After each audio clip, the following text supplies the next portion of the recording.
Mi madre exigió que entregara mi casa a mi hermano porque, según ella, después de perder su trabajo y arruinar su vida, necesitaba más el hogar que yo, que no tengo familia propia.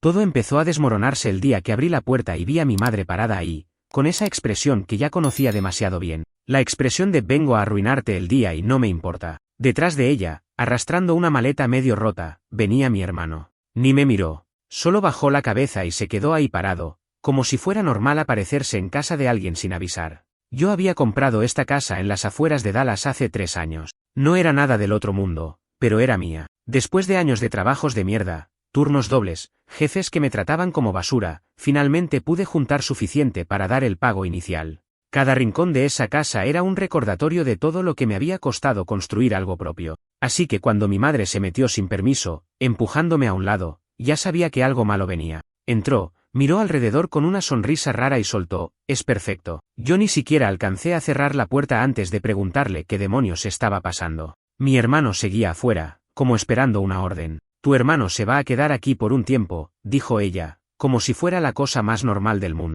Como si no necesitara preguntar, ni pedir permiso, ni nada. Me reí. No fue una risa feliz, fue una risa de esas que salen cuando no sabes si estás soñando o si alguien realmente piensa que puede pisotearte así. ¿Cómo que se va a quedar aquí?, pregunté. Mi madre rodó los ojos, como si yo fuera el idiota por no entender. Perdió su trabajo.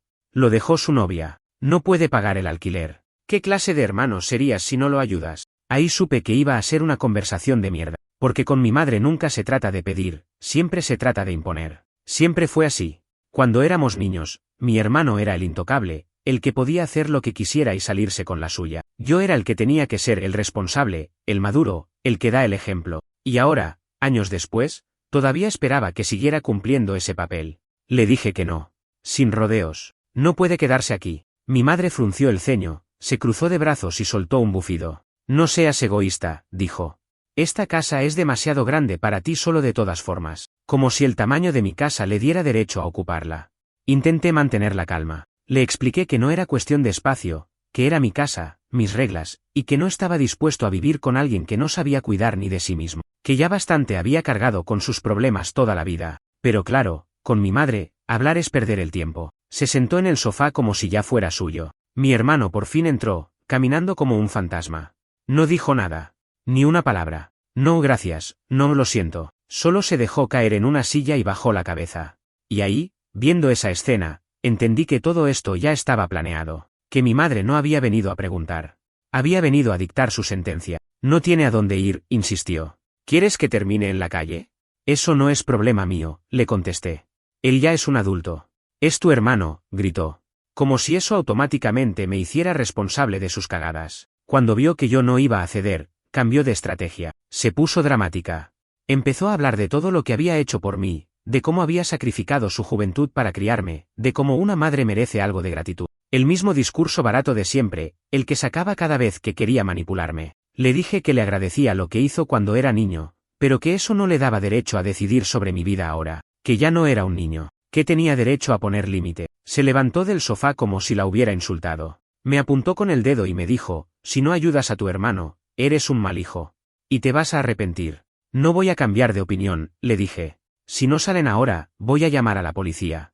Mi madre me miró como si no pudiera creer que le hablara así. Como si se le hubiera olvidado que yo también podía decir que no. Agarró su bolso con brusquedad y salió hecha una furia. Mi hermano la siguió, arrastrando su maleta. Cerré la puerta, eché el cerrojo y me quedé ahí parado, sintiendo esa mezcla rara de alivio y miedo. Sabía que no era el final. Mi madre no sabe perder. Nunca supo.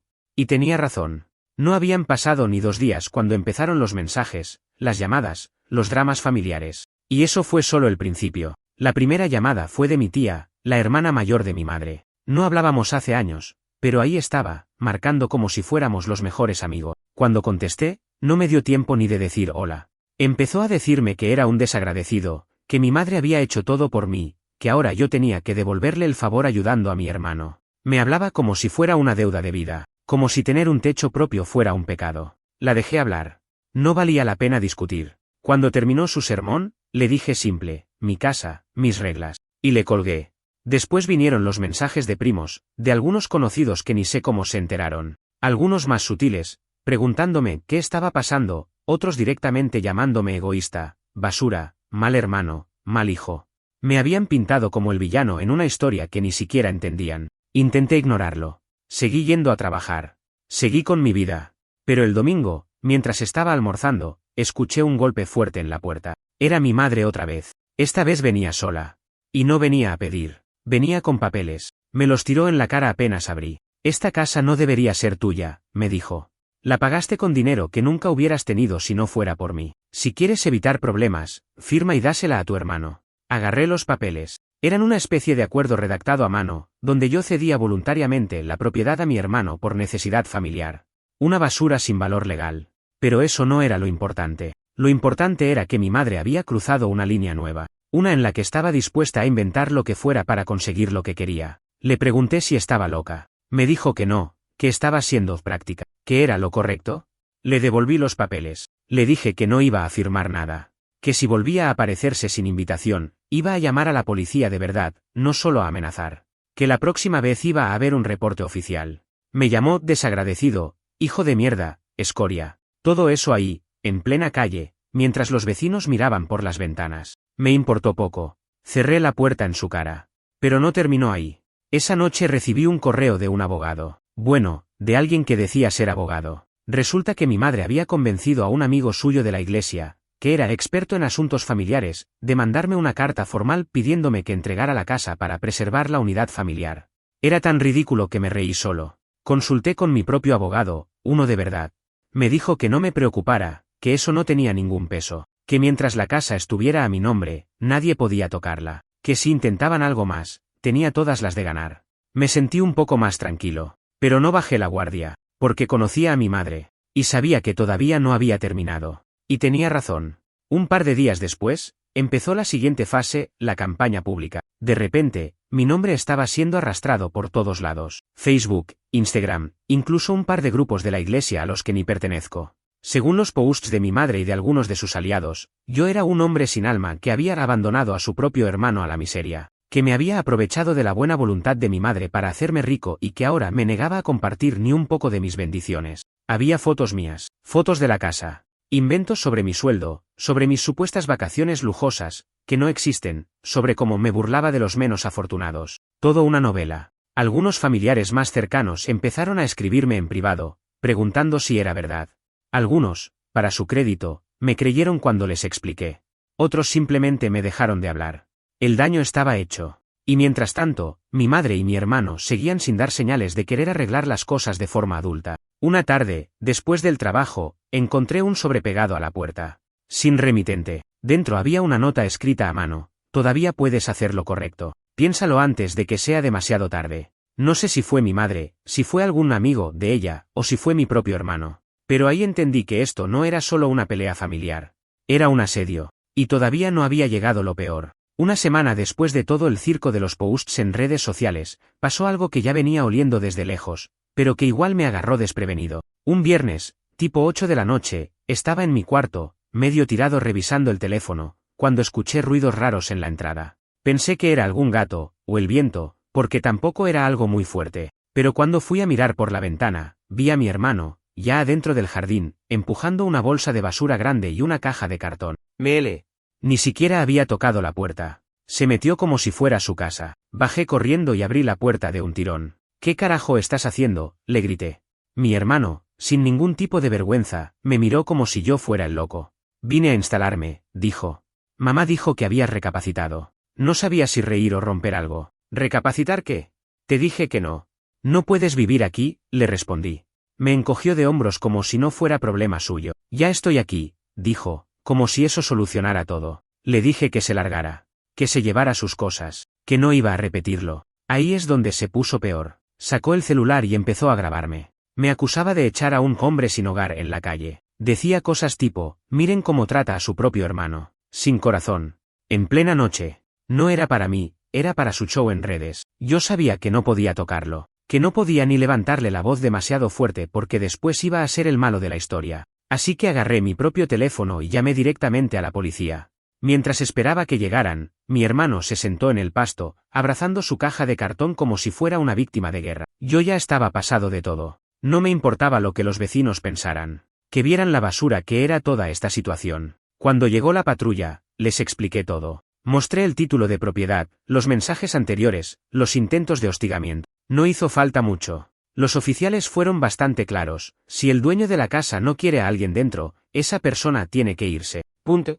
Le dieron 10 minutos para recoger sus cosas y largarse. Mi hermano intentó hacerse el ofendido, lloriqueó un poco, habló de la sangre y los lazos de familia. Los oficiales ni se inmutaron. ¿Se fue?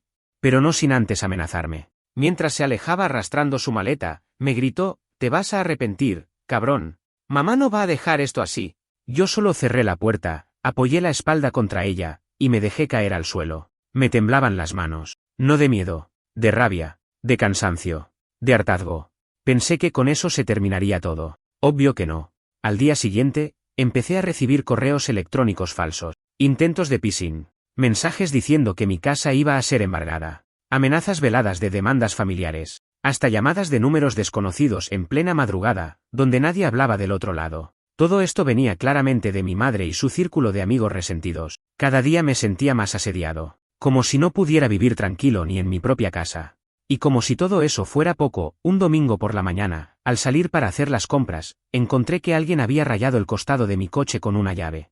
Un solo trazo largo, sucio, como una firma de odio. Sabía que había sido alguno de ellos, o mi madre, o mi hermano, o algún soldadito de su ejército de imbéciles, pero no tenía pruebas. No podía hacer nada más que aguantarme la bronca. Tomé fotos, hice la denuncia. Pero sabía que no iba a servir de mucho. Lo que más me jodía no era el dinero de la reparación. Era la impotencia, la sensación de que no podía estar en paz, ni un puto día. Todo por haber dicho que no. Todo por negarme a cargar con alguien que no quería cargar ni con su propia vida. Pero todavía no había visto todo el veneno que podían sacar. Porque poco después, mi madre intentó algo todavía más bajo. Unos días después del incidente del coche, pensé que las cosas se habían calmado un poco. No había recibido más llamadas raras. No había visto más correos basura. Hasta me atreví a salir a caminar por el vecindario sin estar mirando sobre el hombro cada 2 minutos. Pero no duró mucho. Una tarde, llegando del trabajo, encontré un sobreoficial en el buzón. No era propaganda ni facturas. Era una citación judicial. Me senté en las escaleras de la entrada a abrirlo. Ahí, leyendo con las manos temblando, vi lo que mi madre había hecho. Me estaba demandando. No solo eso. Me acusaba de haber manipulado a mi padre antes de morir para que me dejara todo en su testamento, dejando a mi hermano desprotegido. Era tan absurdo que no sabía si reírme o vomitar. Me estaba acusando de fraude, de haberme aprovechado de la salud débil de mi padre, de haberlo coaccionado emocionalmente para quedarme con la casa y con todo lo demás. Y todo eso para justificar que el testamento debía ser revisado y que mi hermano recibiera su parte justa. Era como si hubiera cruzado una línea de la que no había vuelta atrás. Fui directo a ver a mi abogado. Me escuchó en silencio, leyó toda la citación y me dijo algo que me dejó helado: esto va a ser largo. No porque mi madre tuviera un caso sólido, era todo basura, sino porque en Estados Unidos cualquiera puede demandar a cualquiera por cualquier cosa. Solo por el hecho de que presentara la demanda, yo ya iba a tener que defenderme, gastar tiempo, dinero, energía. Ella lo sabía. No quería ganar. Quería desgastarme. Quería hacerme pagar por haberle dicho que no. Nos pusimos a trabajar. Buscamos documentos, testimonios, correos electrónicos, cualquier cosa que demostrara que todo se había hecho de forma correcta. Lo bueno era que mi padre había sido muy meticuloso, había dejado grabaciones, correos, contratos firmados. No había forma real de que perdiera. Pero igual iba a ser un proceso agotador. Mientras tanto, mi vida seguía siendo un desastre. Cada vez que salía a trabajar, tenía que revisar que no hubiera rayones nuevos en el coche. Cada vez que abría el correo, esperaba encontrar alguna otra mierda. Algunos de mis propios familiares me habían bloqueado en redes sociales. Otros, peor, seguían mandándome mensajes pasivo-agresivos, como si fuera yo el traidor de la familia. Mi madre, mientras tanto, seguía posando en Facebook como la madre mártir que solo quería justicia para sus hijos. Era asqueroso. Empecé a perder peso. Dormía mal. Me volví más arisco, más paranoico. Dejé de invitar amigos a casa porque me daba vergüenza tener que explicar todo lo que estaba pasando. En un momento, incluso llegué a pensar en vender la casa, mandarlo todo al carajo y empezar de nuevo en otro estado. Mudanzas, cambio de número, desaparecer. Pero no. Eso era exactamente lo que ella quería, que me rindiera, que abandonara todo lo que había construido con mi propio esfuerzo. Así que apreté los dientes y seguí. Mientras tanto, mi hermano, ese parásito miserable, seguía publicando indirectas en internet. Subía fotos llorando, escribía frases como algunas personas olvidan el significado de ser familia, o cuando tienes todo pero tu corazón está vacío. Un circo. Un maldito show. Y la gente, claro, mordía el anzuelo. Comentarios llenos de compasión. Mensajes de apoyo. Qué injusto todo. Pobre chico. Nadie se preguntaba cómo era que, a sus 30 y tantos años, todavía necesitaba que su mamá le solucionara la vida. Nadie preguntaba por qué no tenía trabajo estable. Por qué nunca había logrado mantenerse solo. No.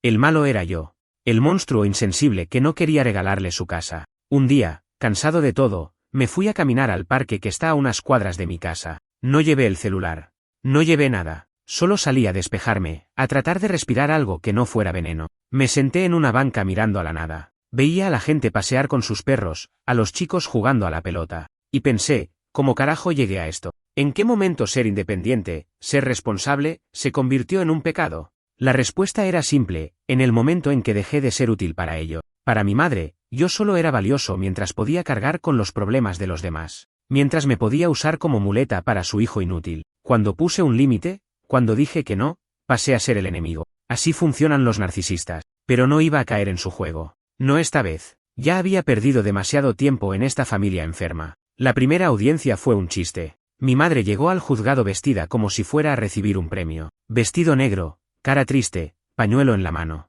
El teatro completo. Mi hermano venía detrás, todo despeinado, con ojeras exageradas, como si llevara semanas durmiendo en la calle en lugar de seguir viviendo cómodamente en casa de mi madre. Yo fui con mi abogado y nada más. Sin show.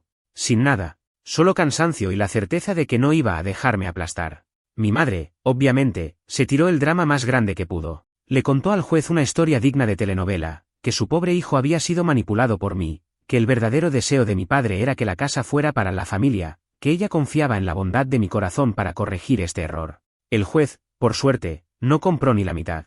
Pidió pruebas concretas, documentos, grabaciones, cosas reales, no lagrimitas. Mi abogado presentó todo, el testamento oficial, las firmas, las grabaciones donde mi padre hablaba claramente de sus decisiones. Era irrefutable. Mi madre apretó la mandíbula tan fuerte que pensé que se iba a romper los dientes. El juez no cerró el caso ese día, ya sabes cómo funcionan esas cosas, pero dejó claro que el reclamo de ella era débil. Dijo que si en la siguiente audiencia no presentaban evidencia real de coacción o manipulación, el caso sería desestimado. Salimos del juzgado y sentí una mínima victoria, pero fue efímera. 2 días después, mi coche apareció con los neumáticos rajados. Todos. 4 ruedas completamente inutilizables. Ahí, en el estacionamiento frente a mi casa. Ni siquiera lo habían hecho disimuladamente. No.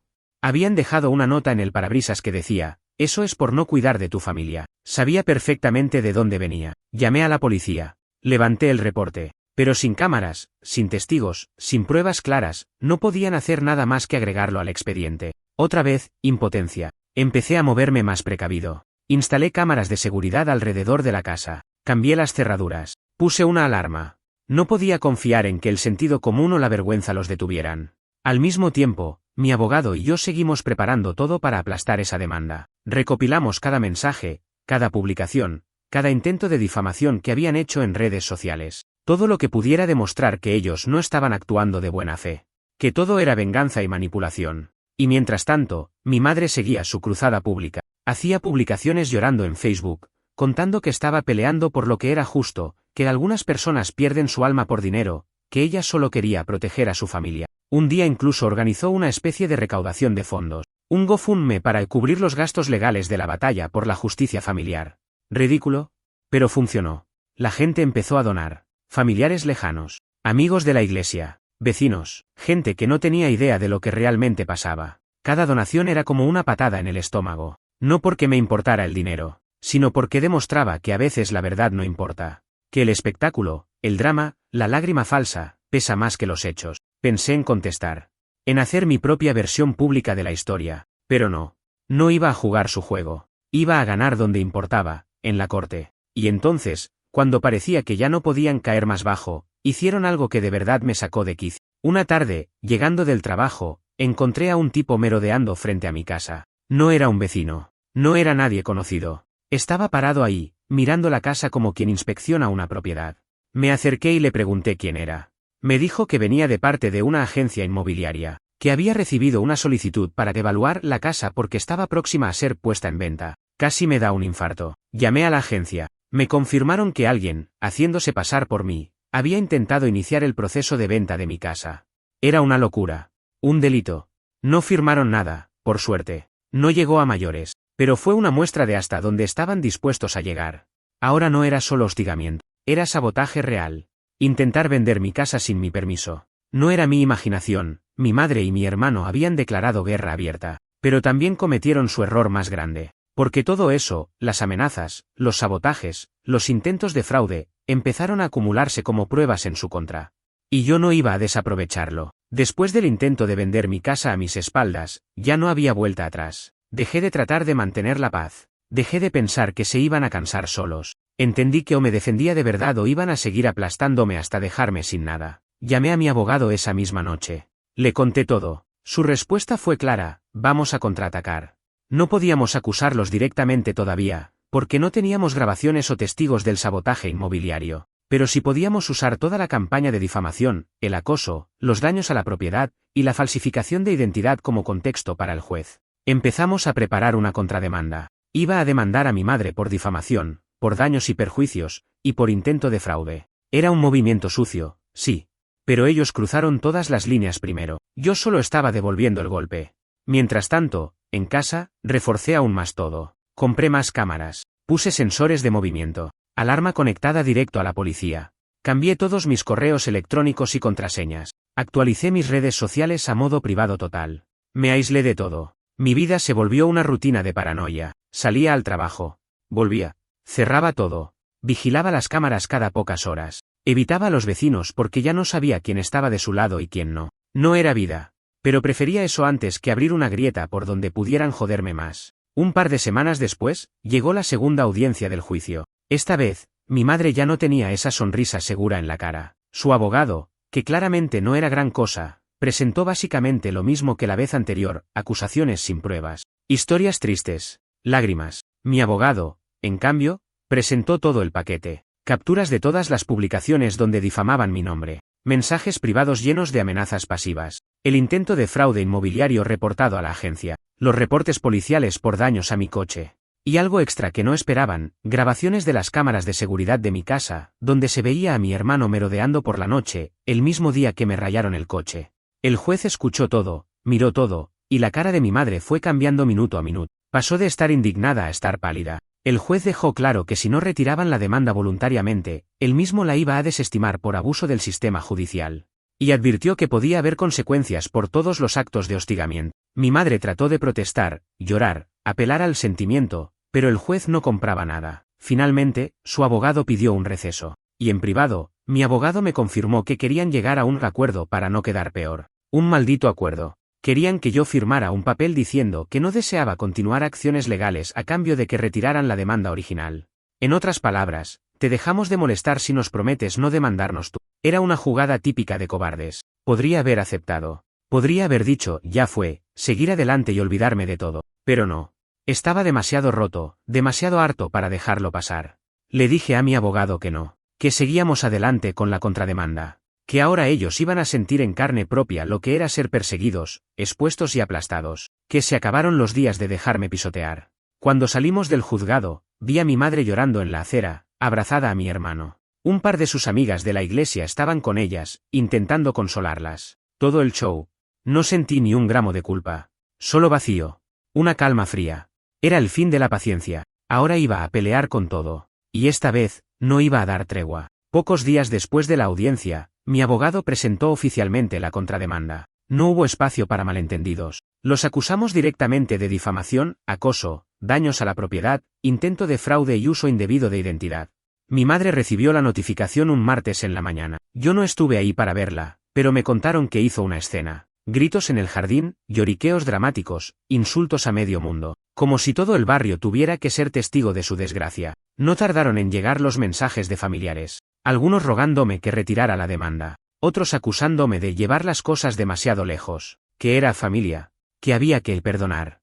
No respondí a ninguno. Ya no me importaba quedar como el malo. Ya no estaba en modo de explicar nada a nadie. Mientras tanto, mi abogado se encargó de que todo fuera metódico. Cada paso, cada papel, cada movimiento estaba planeado para no darles ninguna escapatoria. Y fue en ese proceso que salió todavía más mierda a la luz. Resulta que mi madre no solo había intentado vender mi casa falsificando documentos, también había usado mi número de seguro social, que tenía desde que yo era niño, para intentar abrir una línea de crédito nueva. Quería sacar un préstamo a mi nombre. Cuando el banco detectó irregularidades, bloquearon la solicitud y me mandaron la alerta. Por eso nunca me afectó el crédito, pero el intento estaba documentado. Con su firma, con su correo, con su número de teléfono. Era un delito grave. Ahora no era solo una pelea de familia, era fraude federal. Mi abogado sonrió de oreja a oreja cuando vio eso. Me dijo que ahora la tenía acorralada, que podía enfrentar cargos penales si yo decidía ir hasta el fondo. La situación cambió de inmediato. Ya no era mi madre llamando a insultarme. Ahora era su abogado llamando al mío, pidiendo desesperadamente llegar a un arreglo. Querían evitar que el caso escalara al nivel criminal. Querían que todo quedara en lo civil. Básicamente, suplicaban que tuviera piedad. Tardé 2 días en decidirlo. No fue fácil, no porque quisiera protegerla. Esa parte de mí estaba muerta hacía rato. Lo dudé porque sabía que cualquier decisión iba a marcarme. Si la destruía completamente, sabía que nunca iba a haber retorno. Iba a quedar como el hijo que metió a su propia madre en la cárcel. Y aunque ella se lo merecía, también sabía que eso era una carga que yo tendría que cargar el resto de mi vida. Así que hice un trato. Ellos debían firmar una declaración oficial reconociendo todas las mentiras que publicaron. Debían retirar cualquier publicación, correo o mensaje donde me difamaran. Debían pagarme una compensación económica que cubriera mis gastos legales, los daños a mi propiedad y un extra por daños morales. Y, sobre todo, debían comprometerse a no tener contacto conmigo nunca más. Cualquier violación a ese acuerdo, cualquier mensaje, cualquier intento de acercamiento, cualquier tontería, y yo activaría la denuncia penal completa. Era eso o irse preso. Firmaron. No lo hicieron con dignidad. Mi madre firmó llorando, diciendo que yo era inhumano, que no sabía lo que era el perdón. Mi hermano no decía nada, ni una disculpa, ni una palabra, solo firmó, mirando el suelo, igual que siempre. Cuando terminó todo, me fui a casa. No sentí alegría, no sentí triunfo, sentí vacío, un cansancio que no se quita durmiendo, una tristeza muda. Perder a tu familia no es algo que se celebra, ni siquiera cuando sabes que son ellos quienes se lo buscaron. Es algo que simplemente pasa, como la caída de un árbol podrido. Era inevitable. Y lo supe en ese momento, nunca iba a ser igual. Nunca más iba a mirar una reunión familiar sin recordar todo lo que hicieron. Nunca más iba a confiar. Se rompió algo. Algo que no se arregla. Y aunque doliera, también sabía que, de alguna forma, era una liberación. Finalmente era libre. Pero el costo había sido brutal. Después de firmar el acuerdo, mi madre y mi hermano desaparecieron de mi vida de una forma casi quirúrgica. No hubo más llamadas. No hubo más mensajes. No hubo más vecinos mandados como espías. Nada. Era como si se hubieran tragado todo el odio que tenían, o como si estuvieran esperando el momento de volver a escupirlo. No me confié. Mantuve las cámaras. Mantuve la alarma. Mantuve todo en alerta. Los primeros meses fueron raros. Una parte de mí, la más vieja, todavía esperaba que en cualquier momento pasara algo. Que volvieran. Que intentaran alguna nueva trampa. Me despertaba en mitad de la noche y revisaba las cámaras aunque no hubiera saltado ninguna alerta. Me ponía paranoico cada vez que llegaba una carta que no esperaba. No fue fácil volver a confiar en la rutina. Mis amigos, los que quedaron, me ayudaron bastante. Algunos se alejaron cuando vieron todo el quilombo que era mi familia. Otros se quedaron, y a esos, de verdad, les debo mucho. No porque hayan solucionado nada, sino porque estuvieron. Pude volver a enfocarme en mi trabajo. Pude empezar a ahorrar de nuevo. Pude pensar en proyectos que había dejado congelados mientras todo eso me consumía. Pero no es como que sales limpio de algo así. Todavía tengo pesadillas de vez en cuando. Pesadillas donde tocan la puerta y cuando abro, están ellos otra vez. Mi madre con esa sonrisa de tengo derecho a todo y mi hermano con esa cara de perro apaleado. Me despierto sudando, mirando la puerta, asegurándome de que todo siga cerrado. También arrastro otras heridas. Confío menos en la gente. Me cuesta abrirme. Me cuesta creer que alguien no vaya a querer usarme. ¿Vale la pena todo esto? No sé. Lo único que sé es que no podía seguir dejándome pisotear. Que decir no a tiempo, aunque te arranque la mitad del alma, es mejor que dejarte destruir lento. De vez en cuando me entero de algo sobre ellos. Por ejemplo, supe que mi madre perdió a varios de sus amigos cuando todo el tema del intento de fraude salió a la luz. Que algunos en la iglesia ya no la miran igual. Que mi hermano anda de sofá en sofá, cambiando de casa cada par de meses, sin trabajo fijo, con más deudas que nunca. No me alegra. Pero tampoco me da lástima. Cada uno hace su camino. Y ellos eligieron el suyo. Yo no tengo culpa de haberme salvado. Hoy, mi casa sigue siendo mía. Sigo viviendo aquí. Sigo pagando mis cuentas. Sigo levantándome todos los días para construir algo mejor para mí. Sin deberle nada a nadie. sin cargar a parásitos, sin permitir que nadie más vuelva a hacerme sentir culpable por no destruirme para salvar a otros. Es una vida más silenciosa, sí, pero es mía. Y eso, después de todo, vale más que cualquier apellido, que cualquier falso lazo de sangre, que cualquier maldita obligación que quieran imponerte disfrazada de familia.